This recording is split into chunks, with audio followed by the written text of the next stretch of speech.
Before you scroll away, before your mind tells you this is just another reminder you've already heard, pause for a moment. Ask yourself this quietly. What if the very thing you've been begging Allah for, the very door you feel has been closed for so long, is not locked, but waiting for you at a time you've been overlooking? What if there is a moment in your day when the heavens are still open, when the world is quiet, when your heart is soft, and when a single sincere dua can begin to rearrange everything you thought was broken? Not overnight, not like magic, but deeply, fundamentally, in ways that touch not just your circumstances, but your heart itself. We live our lives chasing change in the loudest places. We look for transformation in dramatic moments, in public victories, in visible answers. But Allah does not always change lives through noise. Sometimes He changes everything in the stillness, when no one is watching, when the dunya has not yet pulled you back into its grip, when you are standing between night and day, between exhaustion and hope. Fajr is not just a prayer, it is a threshold. And what you do after crossing that threshold matters more than you realize. After Fajr, the world is honest.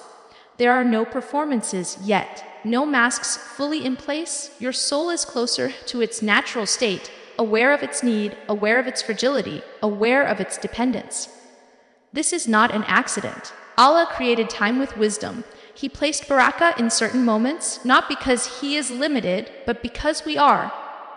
We need anchors. We need sacred pauses. We need reminders that our strength does not come from how much we control, but from how deeply we surrender. There is a dua you can make after Fajr, not because it is a magic formula, but because it aligns your heart with the truth of who you are and who Allah is.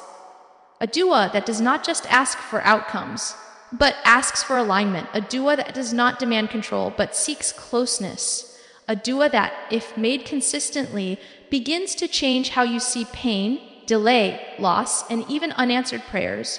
So many of us wake up already tired. Tired of waiting, tired of hoping, tired of being strong. We pray, but our prayers feel heavy, rushed, transactional. We ask Allah the way someone knocks on a door already assuming it won't open. And then we walk away carrying that same heaviness into our day. But what if, after Fajr, instead of rushing back to sleep or into distraction, you stayed just a little longer? What if you sat with Allah not as someone making demands, but as someone placing their heart gently back where it belongs? Begin by acknowledging where you are, not where you think you should be, not where everyone else expects you to be, where you actually are, because Allah does not meet us in our illusions. He meets us in our truth. Say, "Oh Allah, you know me better than I know myself. You know my fears, my weaknesses, my attachments, my disappointments, my unanswered questions. You know the duas I've stopped making because I'm afraid to hope again." This is where change begins, not in pretending strength, but in admitting need. The heart was not created to be self-sufficient. It was created to be attached. The problem is not attachment itself. The problem is misplacement. When the heart attaches to what is temporary, fragile, and limited, it breaks. When it attaches to the one who is eternal, complete, and merciful, it heals. After Fajr, when your heart is still soft, make this dua. "O Allah, detach my heart from everything that distances me from you, even if I love it, and attach my heart to you in a way that nothing can break." This dua is not small. It is dangerous in the most beautiful way. Because when Allah answers it, things may shift. Some doors may close. Some plans may dissolve. Some people may leave. But what you gain is not loss, it is freedom. We often ask Allah to change our situation, but rarely ask Him to change our orientation. We ask for relief, but not refinement. We ask for ease, but not clarity. And yet, the most painful suffering does not come from hardship itself. It comes from loving what was never meant to stay, from depending on what was never meant to hold us, from building our sense of worth on what can be taken away. After Fajr, say, "Allah, make me content with your decree, not because I understand it, but because I trust you. Trust is not passive. Trust is an active choice to hand over what you cannot carry. It is waking up every day and deciding that Allah is a better planner than your anxiety, that His wisdom outweighs your timeline, that His delays are not rejections. So many hearts are tired because they are negotiating with Allah instead of surrendering to Him. If you give me this, I'll be grateful. If you take that away, I'll still believe, but only a little. This is not how peace enters the heart. Peace enters when you stop bargaining and start believing. When you say, "Oh Allah, whatever you choose for me, help me see you in it." After Fajr, the light has not fully spread yet, and that is symbolic, because guidance often comes before clarity. You do not always see where you are going, but you trust the one who is leading you. Make this dua. Oh Allah, guide my heart before you guide my path, because a guided path with a lost heart still leads to emptiness. But a guided heart can walk through any path with dignity and hope. There are wounds you carry that no one sees. Disappointments you've buried so deeply you've convinced yourself they don't hurt anymore. But Allah sees them, and He is gentle with what we hide even from ourselves. After Fajr, say, "Oh Allah, heal what I don't know how to heal. Fix what I don't know how to fix. Carry what I am too weak to carry." Healing is not always the removal of pain. Sometimes it is the transformation of pain into meaning. Sometimes Allah does not take away the scar because the scar becomes the proof that you survived, that you were carried, that you were never abandoned. When you make dua after Fajr, you are not just asking for change, you are opening yourself to being changed. We often measure Allah's response by what we can see. Did the situation change? Did the person come back? Did the opportunity appear? But the most profound answers happen internally. A calm where there was chaos. A patience where there was panic. A clarity where there was confusion. These are not small gifts. These are signs that Allah is working at the root, not just the surface. After Fajr, ask Allah, "Oh Allah, don't give me what I want if it will take me away from you, and don't withhold from me what I need to come closer to you, even if it hurts." This dua requires courage, because it means trusting that Allah's definition of good is better than yours, that He sees the full picture while you see a fragment. So many hearts are heavy because they are carrying expectations Allah never promised. We expect life to be fair, people to be consistent, love to be permanent, and happiness to be uninterrupted. But Allah promised something else. He promised that He would be enough, that if you seek Him sincerely, you will find Him closer than you imagined, that if you lose everything but Him, you have not truly lost. After Fajr, when the world has not yet demanded your attention, remind your heart of its true home. Say, "Oh Allah, make me from those who remember you when things are easy, not just when they are hard." Because faith built only in crisis collapses in comfort. But faith nurtured in quiet moments becomes unshakable. Consistency is what transforms a dua from words into reality. Not consistency in outcome, but consistency in turning back to Allah. Even when you feel nothing, even when you are tired, even when you doubt yourself, show up anyway. Sit anyway, ask anyway, because every time you do, you are choosing reliance over despair. After Fajr, ask Allah for light, not the light of fame or recognition, but the light that allows you to see truth as truth and falsehood as falsehood. Say, "Oh Allah, place light in my heart, light in my understanding, light in my decisions, and light in my future."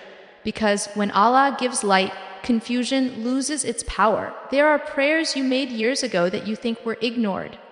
But Allah does not ignore. He delays.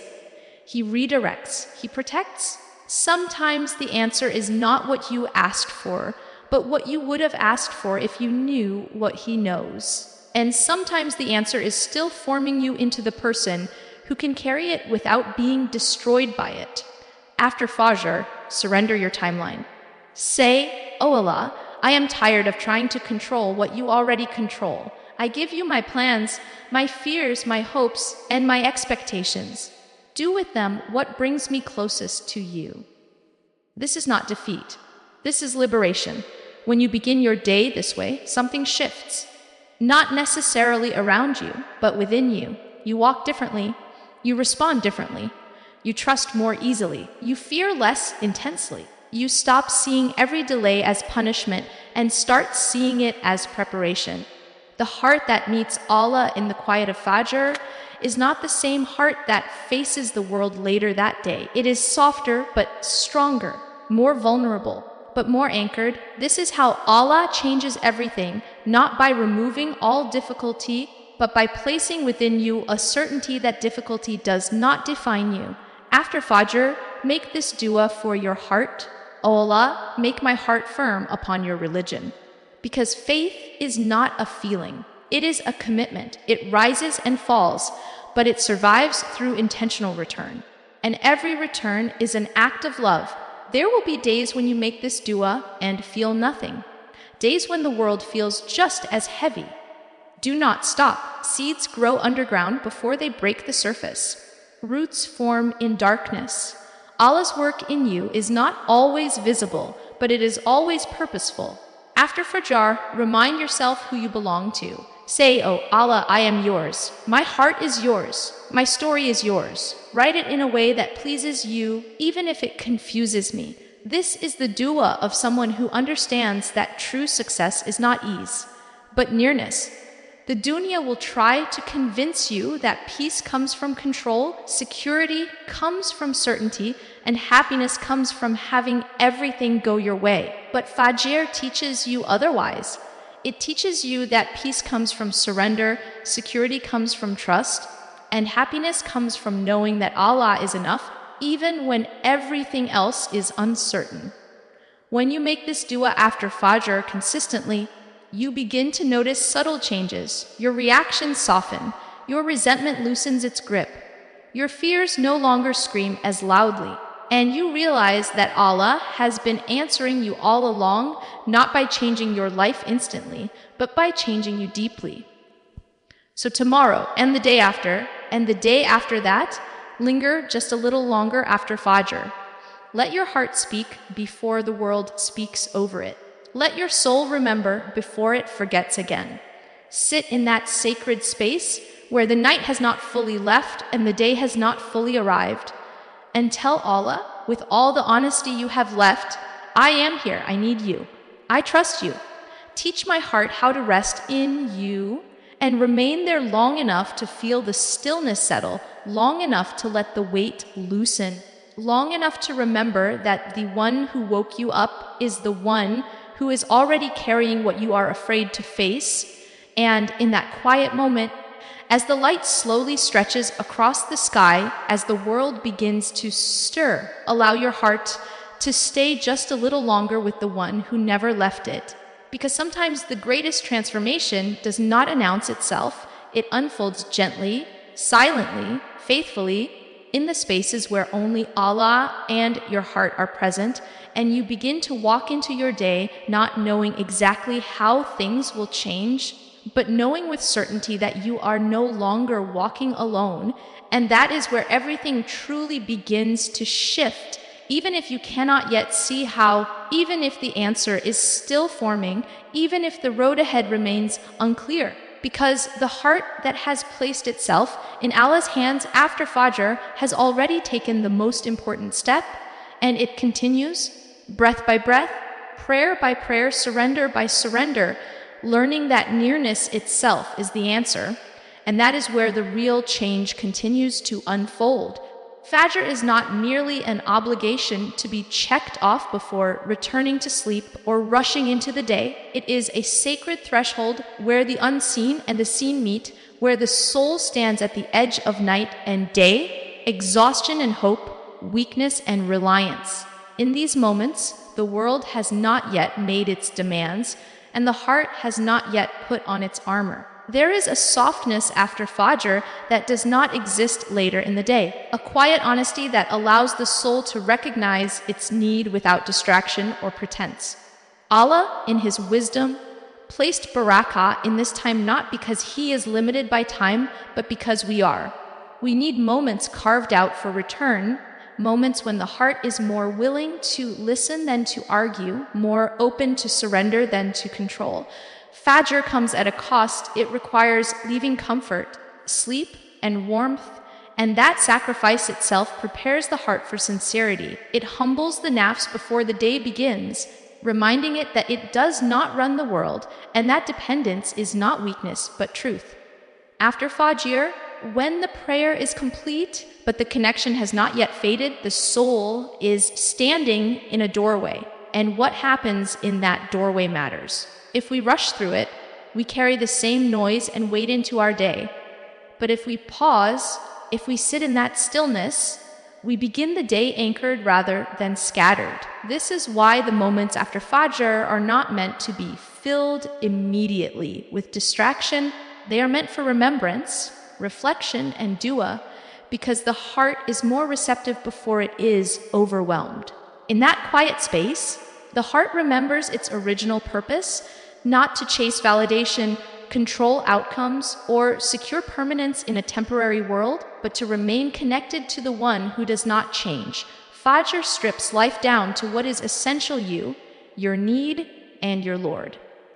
When the world is asleep, sincerity is easier because there is no audience, no performance, no expectation except truth. It is here that the soul can realign, returning to its center before it is pulled in 100 directions.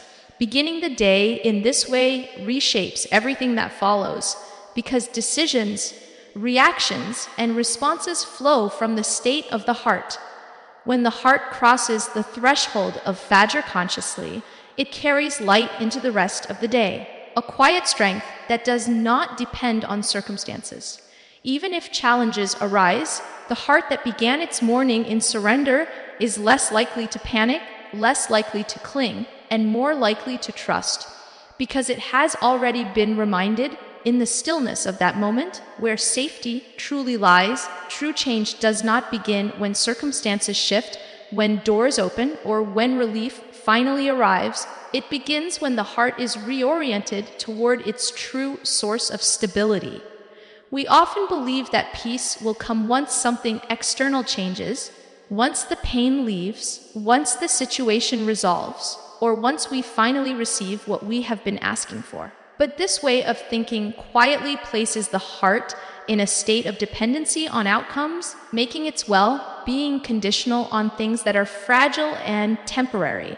When the heart is tied to circumstances, it rises and falls with them, never truly resting. Allah, in His mercy, does not always grant immediate external change, because He knows that a heart anchored to the wrong place will remain restless even in comfort. This is why real transformation begins internally, with a shift in what the heart relies upon, hopes in, and turns toward when it feels afraid or uncertain. The purpose of turning to Allah, especially in moments of quiet sincerity, is not simply to ask Him to rearrange the world to suit us, but to allow Him to realign us with reality. When the heart learns to depend on Allah rather than outcomes, something profound happens. Fear loosens its grip, disappointment loses its sharpness, and hardship no longer feels like proof of abandonment. The heart begins to understand that safety was never found in having things go according to plan, but in knowing that Allah is near regardless of what unfolds. This does not mean that pain disappears or that struggle becomes insignificant. It means that pain is no longer meaningless and struggle is no longer isolating. A heart that has been reoriented toward Allah can walk through uncertainty without collapsing, because its foundation is no longer tied to what is unstable. Many people spend years asking Allah to remove a test, not realizing that the test is shaping their heart into something stronger, softer, and more capable of closeness. When Allah changes the heart, the same circumstances are experienced differently. Patience replaces panic, trust replaces resentment, and hope survives even when answers are delayed. This internal shift is often subtle, easy to overlook, but it is far more lasting than any temporary relief. External changes may come and go, but a heart that has learned where to turn will always find its way back to steadiness. When the heart is anchored in Allah, it no longer needs everything to make sense in order to feel secure. It can wait without despair, lose without being destroyed, and receive without becoming attached. This is the kind of change that does not announce itself loudly, but quietly reshapes the way life is lived, allowing a person to move through the world with resilience, humility, and an unshakable awareness that their worth, safety, and peace were never meant to be found in circumstances, but in the one who holds them all. Surrender is often misunderstood as giving up, as weakness, or as passive acceptance, but in reality, it is one of the most active and courageous choices the heart can make. To surrender is not to stop caring, nor is it to stop striving.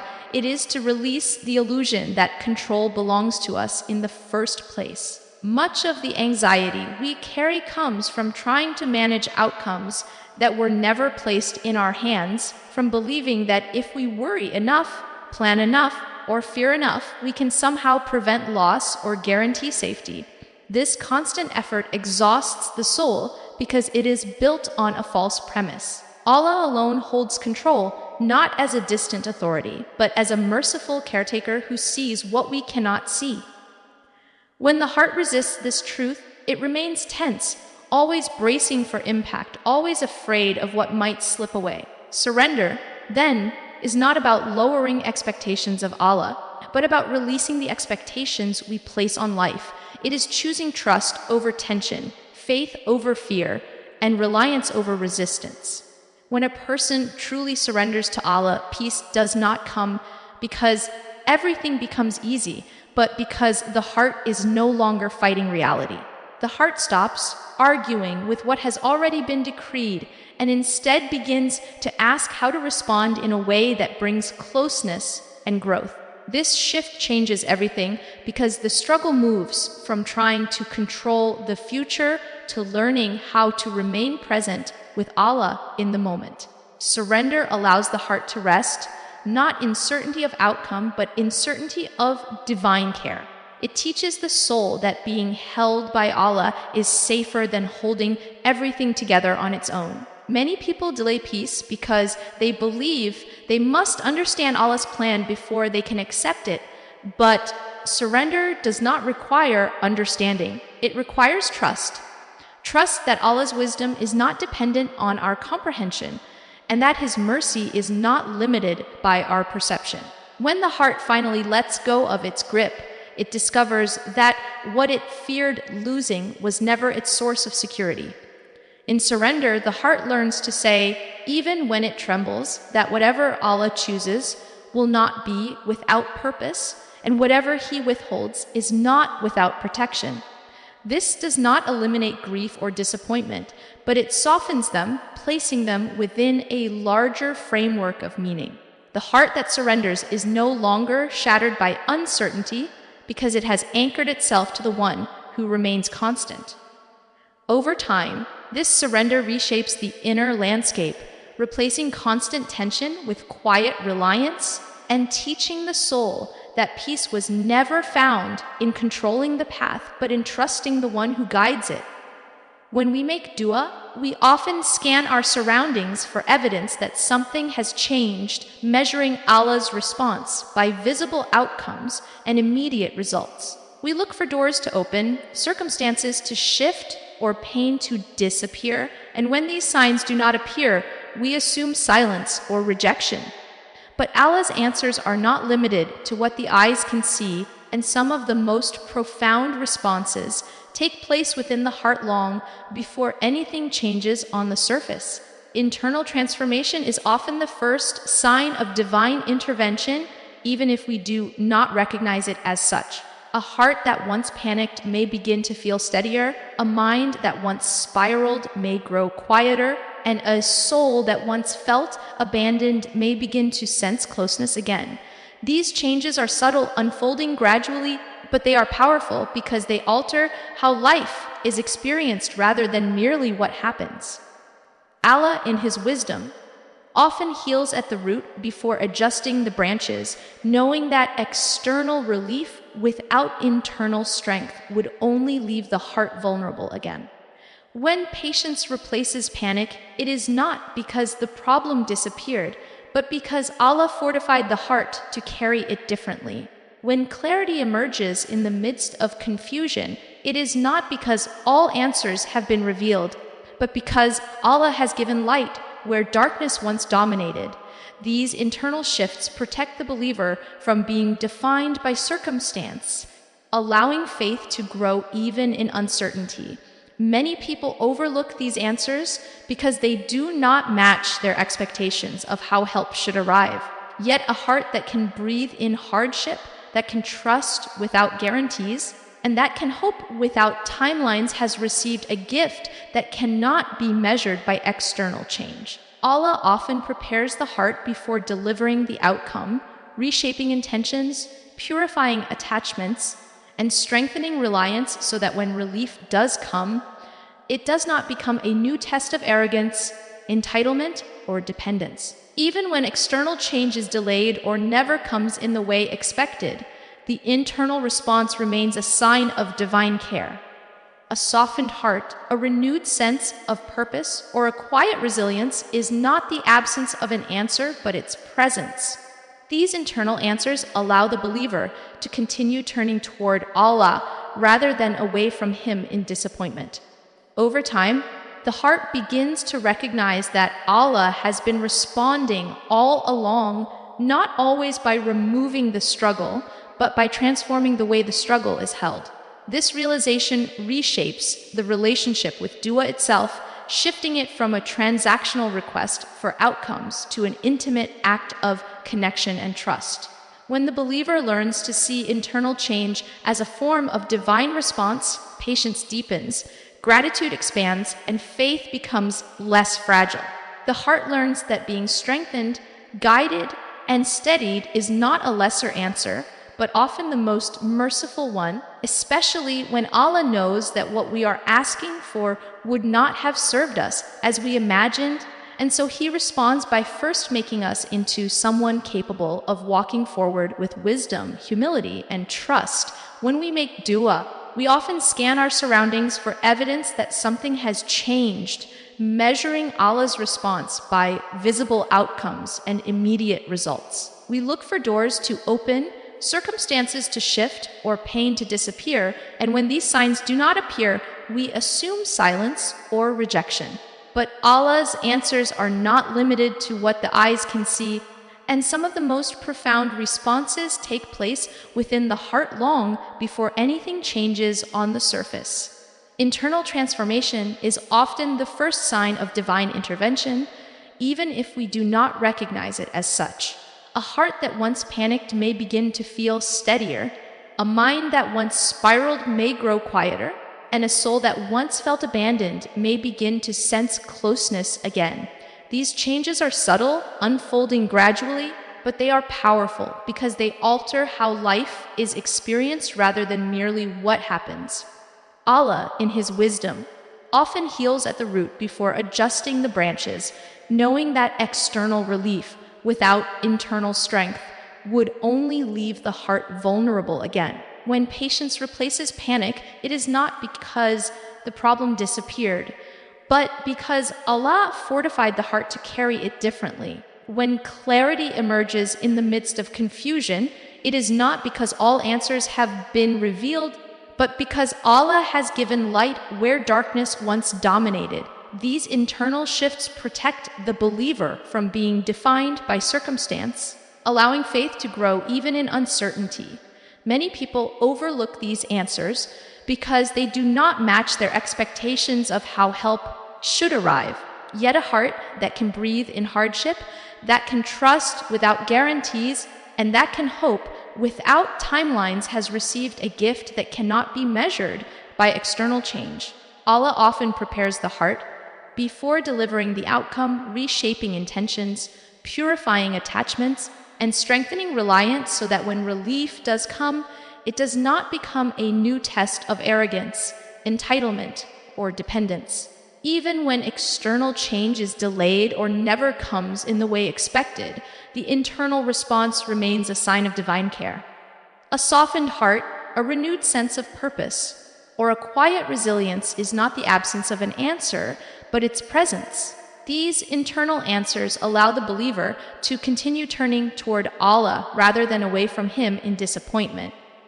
Over time, the heart begins to recognize that Allah has been responding all along, not always by removing the struggle, but by transforming the way the struggle is held. This realization reshapes the relationship with dua itself, shifting it from a transactional request for outcomes to an intimate act of connection and trust. When the believer learns to see internal change as a form of divine response, patience deepens, gratitude expands, and faith becomes less fragile. The heart learns that being strengthened, guided, and steadied is not a lesser answer, but often the most merciful one, especially when Allah knows that what we are asking for would not have served us as we imagined, and so He responds by first making us into someone capable of walking forward with wisdom, humility, and trust. Consistency in turning to Allah is often underestimated because we live in a world that values immediacy, visible results, and emotional highs. We assume that if a prayer is sincere, it should feel powerful every time, and if Allah is responding, we should see change quickly. But spiritual growth does not follow the same patterns as instant gratification. The heart is not transformed in moments of intensity alone, but through repeated return, especially in moments when motivation is low and emotions are quiet. Showing up to Allah consistently, even when the heart feels numb, distracted, or tired, is itself an act of deep faith.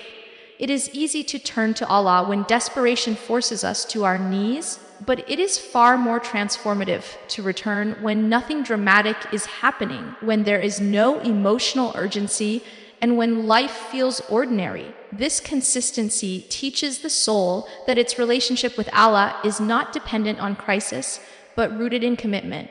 Over time, this repeated turning builds a quiet strength within the heart, a resilience that does not collapse when results are delayed. Many people abandon dua not because they stop believing in Allah, but because they stop believing that their small, repeated efforts matter. Yet it is precisely these efforts that reshape the inner world. Each time a person turns back to Allah, they are reinforcing reliance, even if they feel unchanged. The heart learns slowly but surely where to go when it feels overwhelmed, confused, or afraid. Consistency also purifies intention because when immediate results are absent, the heart is forced to examine why it is turning to Allah in the first place. Is it only for answers or for closeness? Over time, the act of turning becomes less about demanding outcomes and more about maintaining connection. This shift protects faith from becoming conditional and fragile. A person who turns to Allah only when things go wrong may feel abandoned when relief is delayed, but a person who turns consistently learns to recognize Allah's presence even in waiting. This steady return trains the heart to trust the process rather than obsess over the result. It allows patience to deepen naturally, without force, and teaches the soul that growth is often invisible before it becomes evident. Just as physical strength is built through repeated effort rather than a single intense workout, spiritual resilience is built through daily, quiet acts of reliance. Over time, consistency changes the way hardship is experienced. Trials no longer feel like interruptions to faith, but part of its refinement. Delays no longer feel like rejection, but like spaces where trust is being strengthened. The heart becomes less reactive and more grounded, less desperate and more hopeful. This is the power of consistency. It does not always change circumstances quickly, but it changes the person living within them.